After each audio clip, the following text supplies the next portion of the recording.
Hello everyone. तो राधे राधे, कैसे हैं आप सब लोग। मुझे उम्मीद है कि आप लोग ठीक होंगे। मैं भी एकदम मज़े में हूँ। और मैं सबसे पहले मैं आपको ये बात बताना चाहती हूँ कि जो मैं ये ब्लॉग अपलोड कर रही हूँ आज, ये बहुत मैं लेट ब्लॉग अपलोड कर रही हूँ क्योंकि ना मेरा एग्ज़ाम भी चल रहा था और मुझे ना टाइम नहीं मिल पा रहा था कि मैं ब्लॉग अपलोड कर दूँ, इसलिए।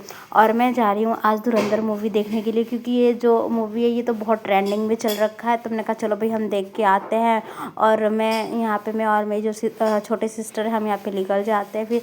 और जो मेरी दीदी जीजू जो मेरे भाई वगैरह है वो सब पीछे से आए, क्योंकि वो अभी तक रेडी नहीं हुए थे। मैं तो सबसे पहले रेडी हो गई, क्योंकि मुझे ना इतना मैं मेकअप सेकअप तो मैं करती नहीं। और मेरी दीदी के पास छोटा सा बेबी है तो उसको भी फिर तैयार करना होता है, इसलिए तो वो तो उनको तो टाइम लगेगा आने में। तो यहाँ पे हम सबसे पहले फिर निकल जाते हैं। तो पहुँच ही गए थे हम अपने लोकेशन पे। देखो ये हम आ गए थे अपने लोकेशन पे। फिर यहाँ पे क्या, फिर यहाँ पे हम कर लेते हैं अंदर एंटर। और फिर उसके बाद फिर हम जब जाते हैं तो देखते कि मूवी तो भाई स्टार्ट हो जाती है। लेकिन हम अभी ना ज़्यादा तो हम लेट नहीं हुए थे, क्योंकि मूवी बस जस्ट अभी स्टार्ट हुई थी। और मतलब 10 या 20 मिनट ही हम बस लेट थे, उसके लिए तो ज़्यादा नहीं, ठीक है। उसके बाद फिर क्या हम मूवी देखने लग जाते हैं। और मूवी बहुत अच्छी थी मूवी। इस मूवी से हमें काफ़ी चीज़ें मतलब नॉलेज मिलती है देखने के लिए, कि जो मतलब क्या था, मतलब जो ये नोटबंदी हुई थी वो कैसे हुआ था, ये भी हमें आज इस मूवी को देख के भी पता चल गया था। और ये देखो मेरी दीदी की जो लड़की थी ये भी बहुत चॉकलेट खा के भी बहुत मूवी देख रही थी, ये भी मज़े कर रही थी, इंजॉय कर रही थी। उसके बाद फिर हम यहाँ पे मूवी देख रहे थे। मैंने कहा चलो मैं अपनी सिस्टर के साथ एक रील भी फिर मैंने शूट कर लेती हूँ यहाँ पे। फिर मैंने वीडियो भी बना रही थी। और यहाँ पे जो बगल में एक आदमी था ना, ये इतना सो रहा था कि पूछो मत गाइस। यहाँ पे मतलब इसने ना मूवी को मतलब अवॉइड कर दिया था। इतनी मस्त मूवी यार, कोई कैसे मतलब अवॉइड कर सकता है। ये सो रहा था, इसके इतने भी कॉल आ रहे थे, कॉल भी नहीं पिक कर रहा था अपना।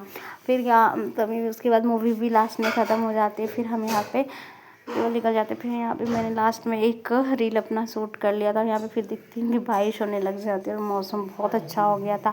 उसके बाद यहाँ पे मेरी जो दीदी और यहाँ पे वीडियो वगैरह ये भी बनाने लग जाते हैं, फ़ोटो वगैरह क्लिक करवाने लग जाते हैं यहाँ पे। उसके बाद फिर तो बारिश के थोड़ा मैंने भी मज़े ले लिए। उसके बाद फिर बारिश बाद में बंद हो जाती है। उसके बाद फिर हम यहाँ से निकलने लग जाते हैं, क्योंकि हमें फिर घर जाना था। और और शाम हो गई थी, कम से कम मतलब 7:30 बज गए थे यार इस टाइम पे। फिर हमें ना भूख भी लग रही थी। तो यहाँ पे हम सबसे पहले बस में आके बैठ जाते। फिर हम यहाँ पे बस में हम जाना कर, बस में भी ना मैं लड़ाई हो गई थी। मैंने ये भी देखा था, सुन लड़ाई करते एक कंडक्टर और एक आदमी के साथ। और यहाँ पे फिर हम यहाँ पे अपने लोकेशन पे पहुँच जाते हैं, फिर उतर जाते हैं। फिर मैं खाने के लिए हम यहाँ पे फिर निकल जाते हैं, क्योंकि मुझे ना बहुत तेज़ भूख लगी थी। मैं सरांग में मैंने सुबह से मैंने कुछ खाया ही नहीं था यार गाइस, मुझे इतनी भूख लगी थी। मैंने कहा भाई सबसे पहले चलते हैं खाना खाने। उसके बाद फिर क्या, हम यहाँ पे बीकानेर में पहुँच जाते हैं, अंदर एंटर कर लेते हैं। फिर यहाँ पे हम फिर बैठ जाते हैं मोड़ो। ये देखो मेरी दीदी की लड़की, ये तो अलग ही है यार। उसके बाद हम ऑर्डर करने लग जाते हैं कि हमने क्या खाना है। फिर इधर हमने सब लोग ऑर्डर कर देते हैं। देखो फिर हमारा खाना भी आ जाता है यहाँ पे, डोसा और ये क्या मंचूरियन, चाउमीन और क्या था ये पाव भाजी वगैरह हमने सब ने ये ऑर्डर किया था। उसके बाद हम खाना स्टार्ट कर देते हैं खाने के लिए। और भाई खाना खा के जो इतना सुकून मिला ना बहुत, उसके बाद भाई मेरा पेट फूल गया था। और बहुत खाना मतलब जो यहाँ खाना भी बहुत टेस्टी था। नियमित बीकानेर का हर चीज़ यहाँ पे अच्छा था, कोई चीज़ ऐसा नहीं था कि जो बेकार हो। टेस्ट में तो सब नंबर 1 था यहाँ पे। मज़ा आ गया खाना खा के। उसके बाद हम लास्ट में हम करते हैं जलेबी और हम फिर उसके बाद हम जलेबी भी खा लेते। फिर हमारा यहाँ पे खाना कंप्लीट कर लेते, बस हमारा कंप्लीट हो जाता है खाना। यहाँ पे हम खा पी के फिर उसके बाद फिर क्या हम निकलने लग जाते हैं फिर घर के लिए। उसके बाद फिर यहाँ पे हम bye bye bye bye tata tata करके बीकानेर को भी यहाँ से हम निकल जाते हैं। उसके बाद हम पहुँच जाते हैं घर। और आज के लिए इतना ही, फिर मिलते हैं हम न्यू ब्लॉग में। और लाइक और सब्सक्राइब कर देना प्लीज़। तब तक के लिए बाय बाय।